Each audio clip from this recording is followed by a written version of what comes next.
I saw, Stugotz, that LeBron James has put off to the side his barbershop YouTube production because I've told you before, the media is shaking and crumbling everywhere. And LeBron James is got a spaceship that's his own media creation, not unlike what Peyton Manning is doing with Omaha Productions. Barbershop gets a collection of guests to sit down with LeBron that I don't think any show in America could get it to sit in one place to talk about things. And so he's doing that as one of his side projects while, going straight to the top of the podcast game when he associates with JJ Redick, because he's going to use his remaining media power as strongly as he can, and he's still relevant. And tonight he plays an interesting basketball game against a Pelicans team that people are ready for Zion Williamson to be something physically special and take the league from LeBron. People are waiting for the young people, whether it's Zion or Brunson or Doncic or Anthony Edwards. They're waiting for the young people to come get Steph Curry and LeBron out of here, and they've still got better odds than the Knicks to win the championship. That's infuriating, by the way. I mean, the Knicks had a good season, a 50-win season. They're the 2 seed in the East.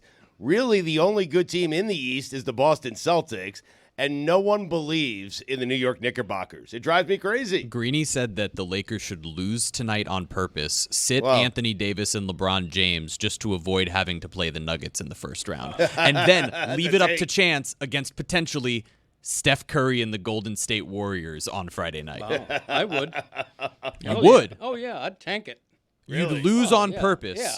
Well, accidentally on purpose. You know how that goes. Mm-hmm. I mean, you got to give it a good faith effort. What you do is you start all your stars, and then Anthony Davis just I tweaked my hammy. Because that never DeJounte happens. Porter. Right, yeah. Oh, no, my eyes. Yeah, and then there's a miracle recovery. The hamstring is great for the next But round. a one-game scenario of Steph and LeBron, that would be good great. for the NBA. Yes. Yeah. You know the NBA is rooting for the Lakers to win tonight and then the Warriors to win twice, right? Because you need the Lakers up against the Nuggets and the Warriors up against the Thunder. That's the best for ratings. And still won't do a women's basketball number. That's right. Will it do even half of a women's basketball number? Even half, because at WNBA championship round ends up doubling the Masters. The women's basketball title game, which did just under 19 million viewers, that's what they did. The final round of Augusta did 9.8 million viewers. That's insane. It really is. Yeah. I'm seeing last year's 6 play-in tournament games averaged 2.6 million viewers. Yeah. To explain to people how fractured the landscape is, Curb Your Enthusiasm did 1.1 million for its season finale, one of the greatest shows ever, one of the greatest runs ever. 1.1 million people were watching that finale. To get a lot of people around a television for a single thing isn't something that happens very often anymore. No. And it has now happened pretty seismically for women's basketball, college and pro.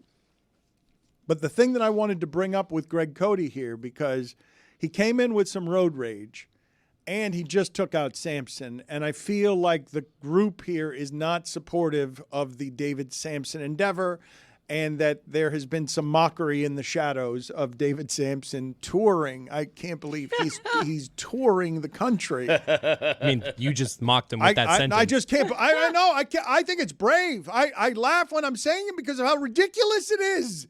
I can't help but laugh because I think it's absurd that he would take on the challenge of, as a solo show, touring. Like, I think he's crazy. And the clips look entertaining, like he's engaging with the audience. I'm not criticizing any of it because it sounds terrifying.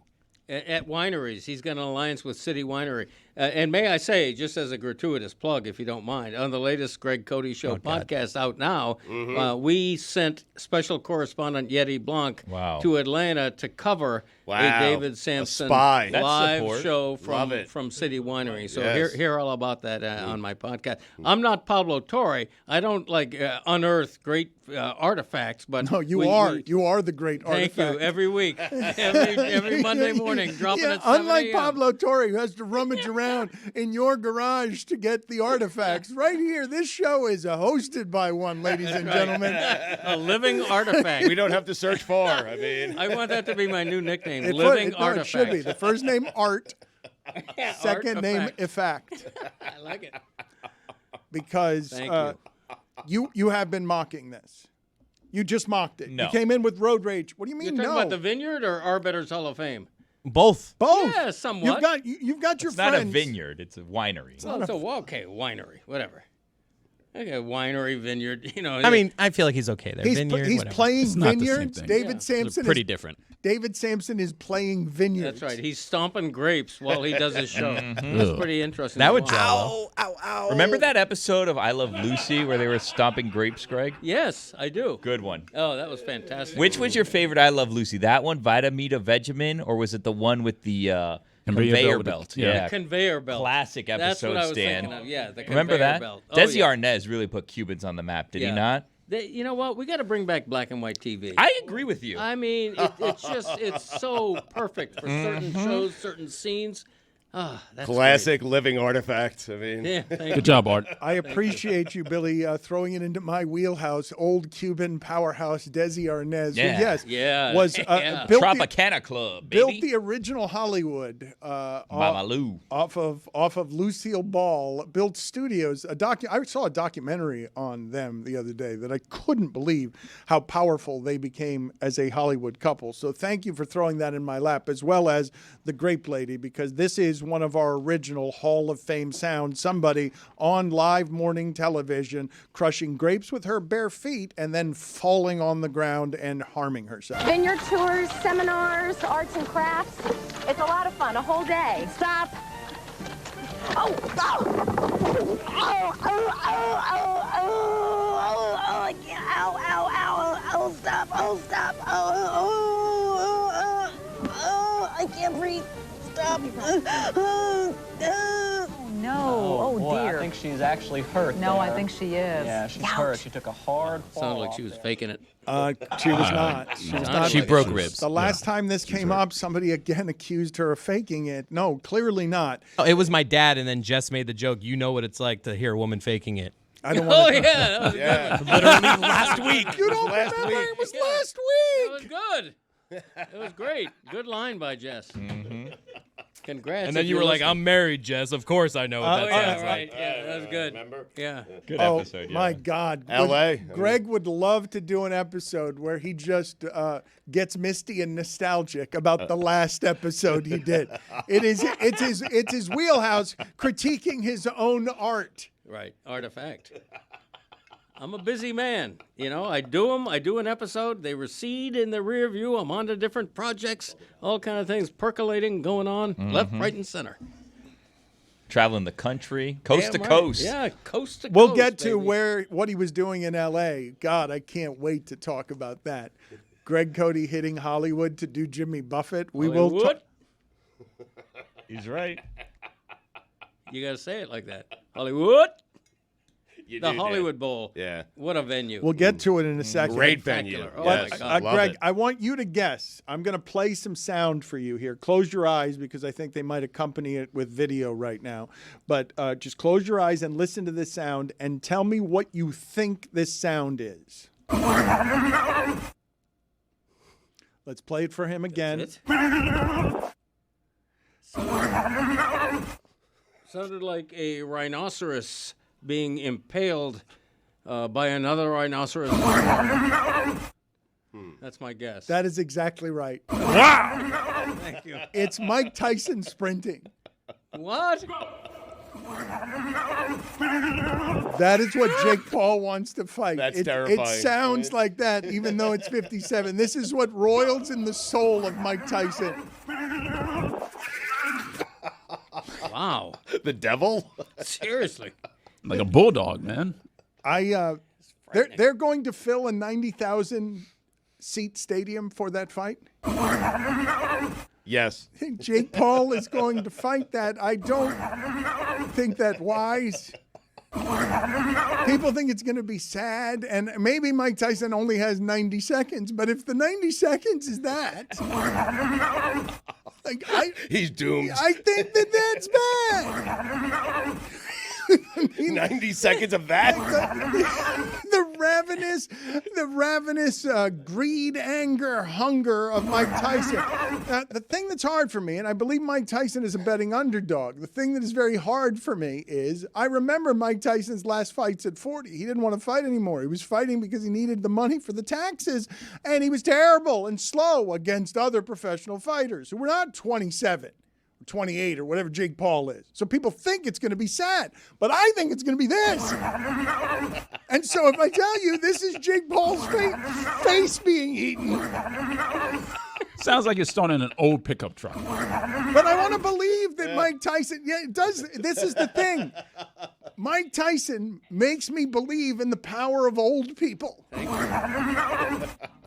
If you just have a ravenous greed about you, a hunger for fighting, you too can still be alive at 57, vital at 57.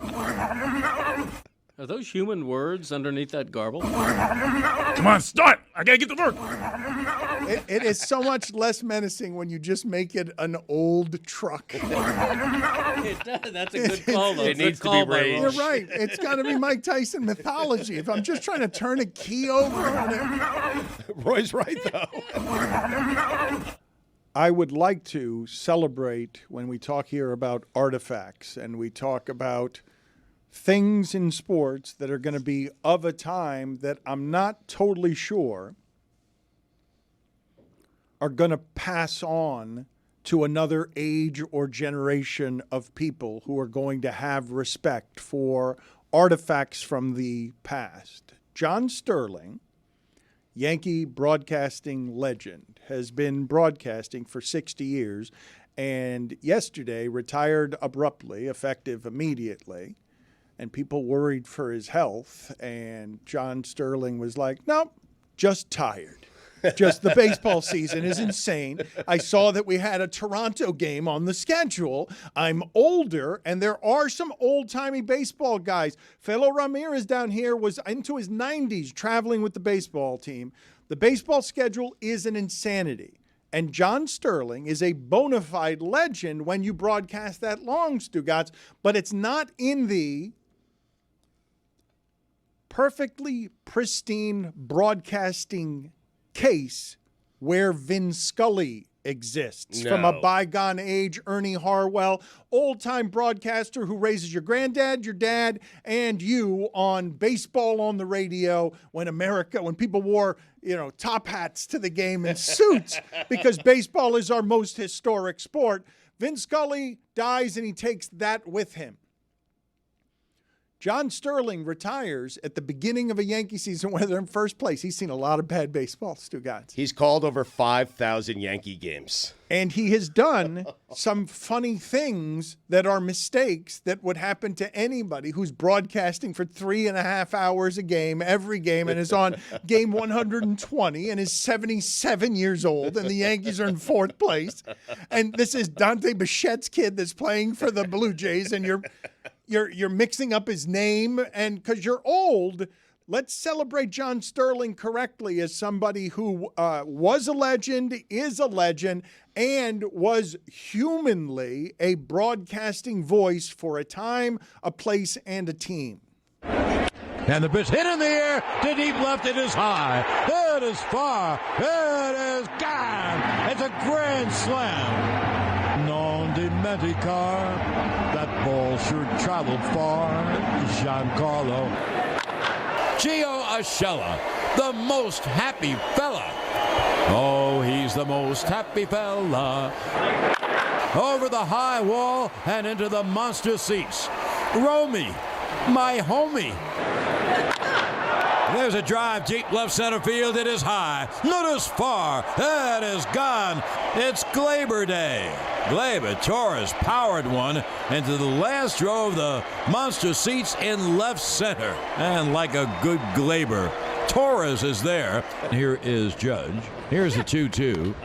Swung on and hit in the air to deep left. That ball is gone.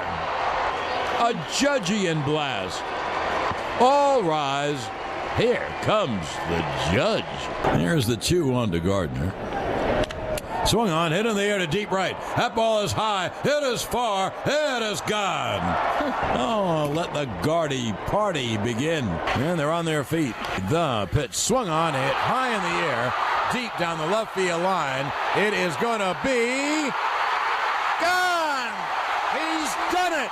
A long high drive down the left field line, just fair for a 3-run home run. Alex Rodriguez has made Major League Baseball history, the youngest player ever to hit 500 home runs. An A-bomb from A-Rod. Not as many mistakes in there as I would have liked to have heard. Because I wanted to build him up before because I know what you wanted to do here. He's so good, though. He was different. He was ahead of his time in terms of being different. He called every single one of Derek Jeter's at-bats. All right, but wait a minute. He would also sort of, on home run calls, throw his arms over his head and shake them back and forth so his home run calls would be more jowly. And he also made some excellent mistakes. Where are the mistakes? Because that's very nice of you, very respectful of you to just give John Sterling a bow, a genuflect here on behalf of his broadcasting career by playing the good ones. What about the ones? Now here's Judge.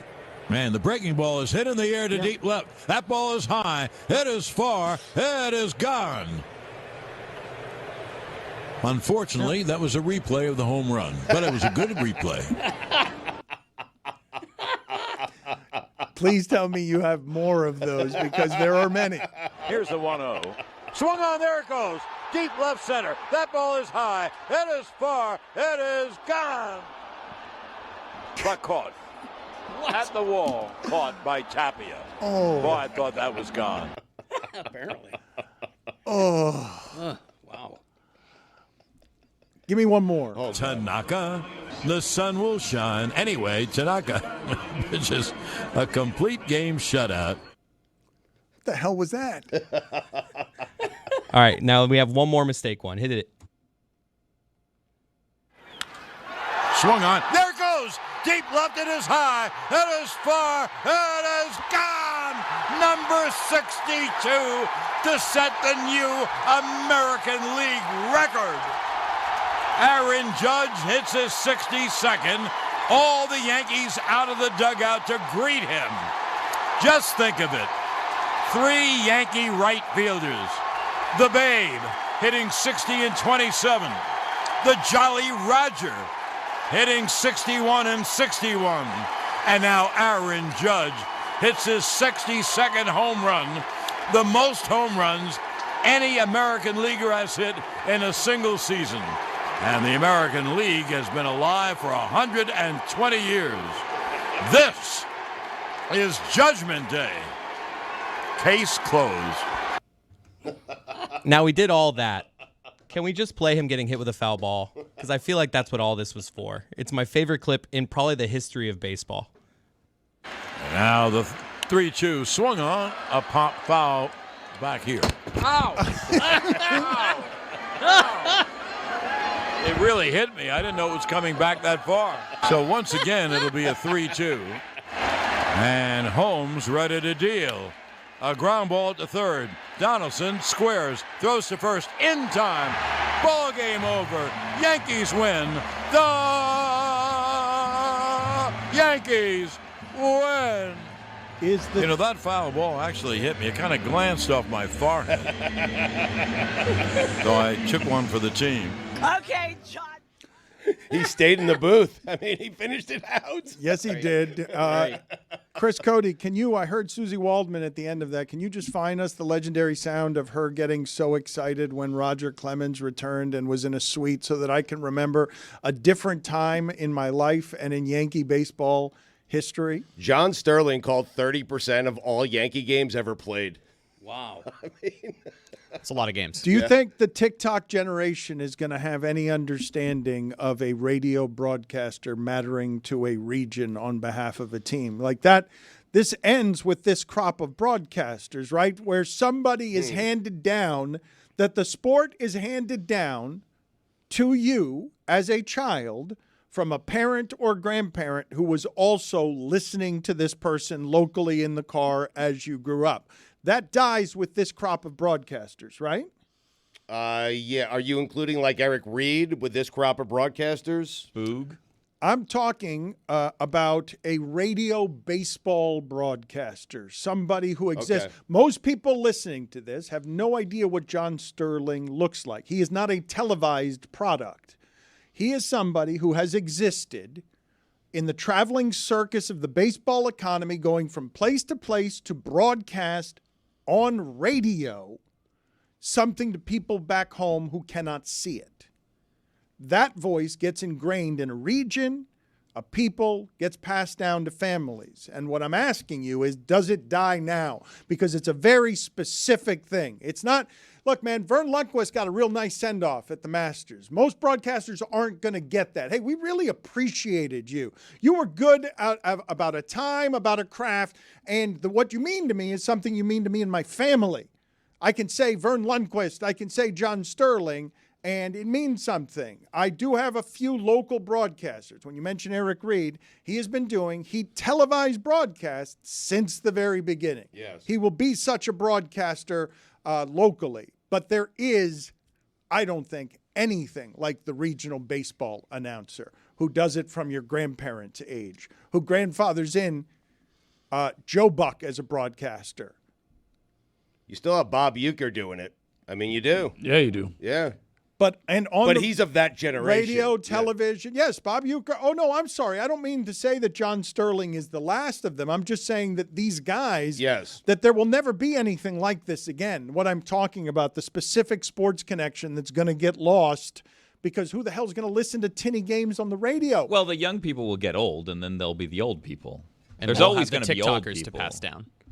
Yeah, we'll pass down TikTokers. The people who are recapping the game in 60 seconds. Are you passing down Kyle Seeloff to your kids? I'd love to do that. Yeah. We'll see, Loff. Oh, boy. I mean, you didn't have to do that. Get You out of didn't here. have to do God, that. Why does he choose to be bad joke guy? Like, who makes that as a career Everyone choice? has a thing. No, but what?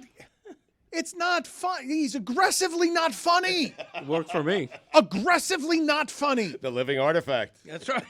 Art, in fact. You're right. He's not funny, Dan. Aggressively not funny. Why are we rewarding that? Well, he's not a quitter. We're He's going to not. keep. Yeah, he's going to keep trying. You just put him in the box. But why, Banished him. why does he think that's a wise career choice? Let me make this show not funny aggressively. It helps the rest of us. We'll by see, comparison. Loft, though. That should be a T-shirt. What? Aggressively not funny with his face on it. That was a Kyle Seeloff shirt. Not That bad. Not Oh, we'll that- see, that- Loft. a Get a very Seeloff shirt. particular audience Yeah. for that one, I would say. Yeah, that's true. Team store. Greg Cote? Yes. I want to get that T-shirt in my merch store before Kyle Le Seeloff Batard Show one? does. Aggressively not funny, but it'll be my face on it. We'll see, Loft. Make a note to myself. Artifact. You should have an artifact shirt where you're dressed like an archaeologist. That's not bad. Like What do- Indiana Jones. What do Yes. archaeologists dress like? You know, Like Indiana Jones. Like yeah. a Panama hat of sorts. I think don't a feel like they monocle. actually dress Lots of like pockets. that. Oh, I they don't- do. Really? The good ones do. Oh, he's the only one? The good ones I do. don't He's the believe- greatest of all time. All the photos in the museums of the archaeologists have them Put it- dressed like put that. it on If you the- don't dress like that, you're a Right. fraud as an archaeologist and a failure. Put it That's on the correct. poll, Juju, at LeBatard Show. Do archaeologists all dress good like ones. Indiana Jones, I the think they good do. ones, with a whip? Lucy Rohden, Iowa Correspondent. She was there last night. Juju was there, but we couldn't get him. Juju's flying back, but they were at the WNBA Draft. Stugotz and Greg Cote are talking during the break, and they're saying, we're like everyone. We tuned in for the first 5 minutes, and then we checked out. The ratings are going to be a monster in the first 5 minutes, and then they're going to decline because they always find the negative. The two of them. That's right. Lucy Rohden was there, though, Stugotz. In fairness, she didn't tune in to the NBA draft. They did. No, I actually did. I pulled up YouTube TV on my phone because I couldn't see what the images they were showing. So I helped the viewership numbers. You're welcome. Billy says it was weird. Billy says the broadcast was weird. That's a misrepresentation of what I said. I did say it was weird, but I said that I thought that it was weird that the television broadcast was broadcast throughout the entire venue and that there was no clock alerting me when the next pick was going to happen. Mm-hmm. So it all felt more of like a show than a draft because conveniently every time they finished their analysis, the next pick was in. So it didn't feel like an NFL draft per se. I said it felt more like a show. Defend me, Lucy, please. They say I hate women. Well, I think that's because they didn't take 45 minutes with their picks, and that's why Exactly. it didn't feel like the NFL draft to you. But I like that pomp and circumstance. I like thinking there's things going on behind the scenes that aren't actually going on. It's just a bunch of old men at NFL, facilities not wanting to go home, having free food, eating that, and just wasting every precious second that they have. I like to think that there's actually action behind the scenes, There was a lot of action behind the scenes. There were things going on, people moving about, fans there. I liked that it was pretty fast paced because there's nothing that bothers me more than watching a draft and the first overall pick. You don't need to take any time with that. You should have it figured out. Yeah. It should be decided. Mm-hmm. I was watching last night, Lucy, and I thought Marquisha Davis at 11 for the Liberty was a reach. What says you? I think that was one of the picks that was the most interesting and honestly the one that kind of made me the saddest in the sense because the draft was in Brooklyn. All the Liberty fans were chanting, "We want Nika, we want Nika," and then did not draft her. So it was just kind of an odd moment. I didn't expect her to go that high, but, I feel like there were a lot of picks. I didn't expect Kate Martin to go as high as she did. I thought that Camila Cardoso would go a little bit lower, but I felt like everything seemed pretty, similar to what we've seen in mock drafts. Very nice. That's good. Lucy, Thank you. The only reason I'm applauding, I'm applauding you. Yes, I'm applauding that you baited Lucy into serious draft analysis by And I did it. by saying something that I'm assuming you just ripped off from the internet. What?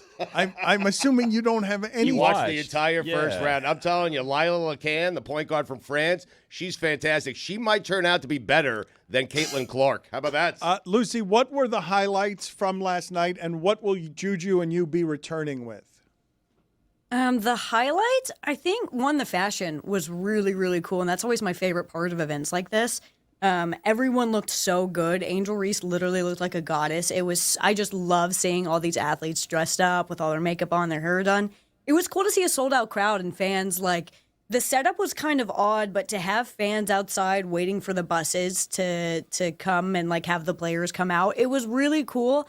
It's the first time the WNBA draft has had an event of this size, and it kind of showed just because the logistics were a little crazy, but to just see all these people so passionate, so many people were outside of the venue that did not have tickets that just wanted to be there to see these women, and that was very cool. Also, when Caitlyn and Kate got drafted, that was so cool. Lucy, did you feel like you were a part of a cultural moment and movement? Are you feeling like the sport is shifting the constructs of what people are going to watch? Absolutely. And the one moment that stuck out to me is we were doing fan interviews and this woman had an Iowa hat on. And I was like, "Oh my God, did you go to Iowa? You from Iowa?" And she was like, "No, I went to Texas. I'm just an Iowa bandwagon fan." The moment there is an Iowa bandwagon fan, we know something has changed. Everything in the world is different. That's never been done before. Lucy, you mentioned fashion, and your favorite player wore an outfit that costs as much as a brand new car. I'd like you to critique Caitlyn Clark in Prada.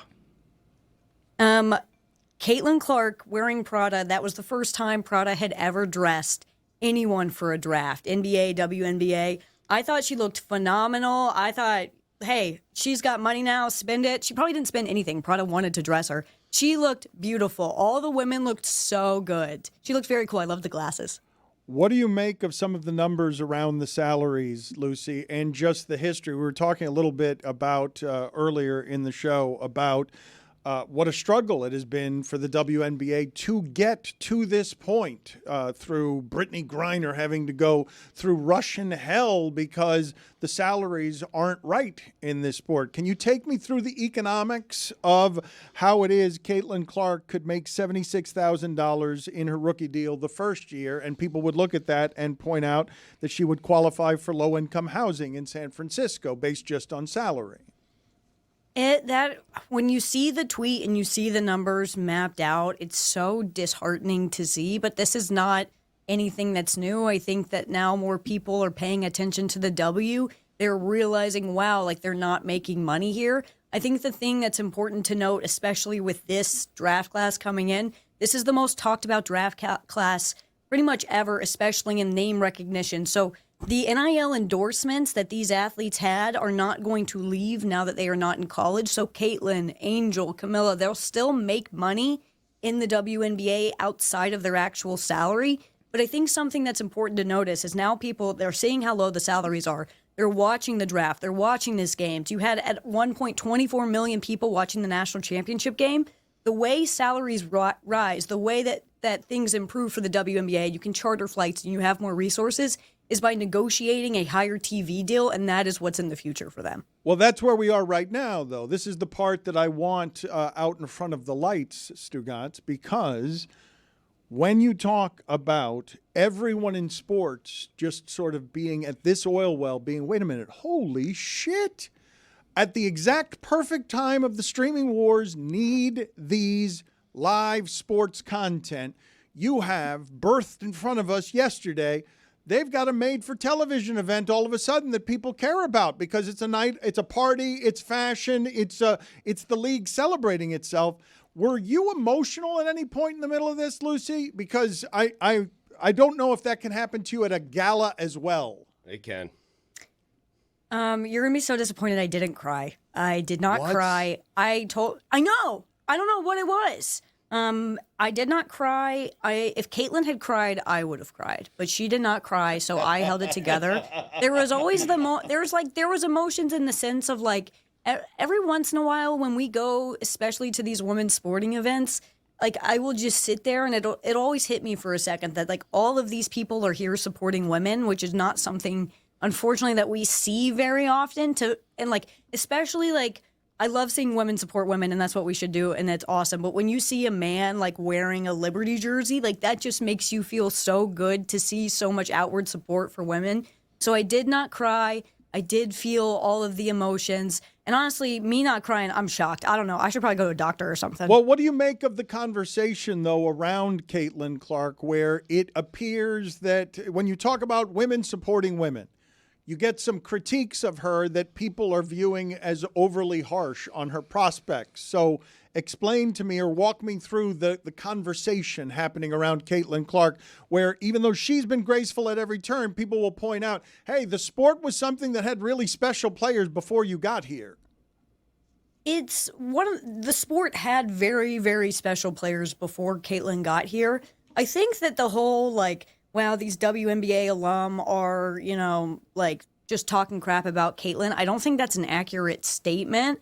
Diana Taurasi talks crap about everybody. This is not new information. This is who she is, and it's why we love her. So her being like, yeah, Caitlyn's going to struggle, which, like, I'm not going to say Caitlyn's going to struggle. There will be an adjustment period. There will be a learning curve. She's playing at a different level, the highest level. Like, she's not going to I hope she does, but I doubt that she's going to drop 40 a game like she was doing late in the tournament for Iowa when she gets to the W. There's going to be an adjustment curve, and that's what people have been pointing out. There have been a few instances where I'm like, you know what, maybe you shouldn't have said that. I didn't really like it. But when it comes to, like, Diana Taurasi, please, that's what she does all the time. Sue Bird, they were calling the Iowa-UConn game. They're UConn alum. Like, you don't come to me for unbiased Iowa opinions. Like, people were just being ridiculous.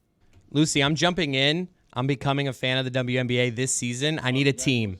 Okay? The Fever, what do you mean? I know, but I feel like that's the easy one. I feel like that one. I feel like I'll get that's the one I want you to pick. Okay. You that's asked who me. I'm picking. Here's your answer. All right. I mean, I'll consider them. I was thinking Chicago Sky. I mean, they had the 2 top early picks last night. The roster must not be that great if they got those 2 picks, but I don't know. Just if it wasn't Indiana, give me a couple other teams for people that are looking for teams that might be fun ones to follow. I would go, well, if you just want to win, why not go Aces? They're the most dominant team Can't do that by either. a mile. You don't want to do that? I feel like people criticize if you go in, like I did this with Premier League a few years ago with soccer. Like you can't take the Chelseas or the Man Uniteds. You got to take a team in that an underdog, You're a dipping your sleeper, toe in, Everton. right. a story to believe in, not a front runner. Cameron Brink was one of my favorite players in the draft. So rooting for the Sparks would be very fun. That's a program that has a lot of history. It's kind of been a rough couple years. That would be a team that could be fun to root for. But I don't know if you want to go LA or mainstream. What about the Sky? Liberty's crazy fun, but that's also bandwagon. Yeah, go to Sky. Sounds Angel like you've Reese is amazing decided. to root for. Yeah, I'm trying to help him. And then you asked me a question and you already knew the answer. He seems like he just wants to follow this guy here, Lucy. I don't know why he's asking That's you for just your advice. that is where I'm and I leaning. love that for you. Do it. Yes, it is. I love Angel Reese. I love Camila Cardoso. That was such a good draft. I'm happy for them. Great draft. Do they have anyone else though? Well, they're drafting kind of a lot early. It's actually So- just 2 people on that team. Yeah, that's it. That's the entire roster. It's just Camilla and Angel versus the world. A lot of pressure, though, on Indiana Fever head coach Christy Sides, right? Because they have Caitlyn Clark. They also got Mackenzie Forbes, and they stole Mackenzie Forbes in the 3rd round. Ton of pressure. She has to win now, right? Yeah, Stu, you took the words right out of my mouth. God, you were such a WNBA expert. I don't That's know what why we would he do is without the you expert here. that he is. The I W. need to explain Hot seat. He loves it. to everyone here that Lucy Rohden is climbing up the charts here in the media. She has gotten very popular. Now she's got a new collaborative project between Meadowlark Media and the DraftKings Network. It's a standalone program. It's going to make its on-air debut June 7th, 8 p.m. Eastern on the DraftKings Network. And it is hashtag Good Follow Show on socials, IG, X, and TikTok. Hashtag Good Follow Show. Lucy, tell me about this project that you're collaborating on. So DraftKings and Meadowlark has hired a bunch of amazing women to come together and create a women's sports show by women for women. But it's not the typical women's sports show in the sense like it's cool, it's culture, it's fashion, it's sports. It's all the things that we love about sports and women's sports combined into a show on the DraftKings Network. But follow us on social now. We're on Instagram. That's where I posted the Fit Check yesterday. They're doing great work. They're highlighting sports and coverage that needs to be covered. So please follow or you're dead to me. The coverage that needs to be covered. How's that for Good Follow Show? It's the coverage that needs to be covered. Yes. Lucy Rohden is climbing up That's why they call it a good follow, with Dan. thoughts Covering it. like that. If you want to be covered, she'll cover you. She's covered in coverage. Lucy Rohden, Iowa correspondent.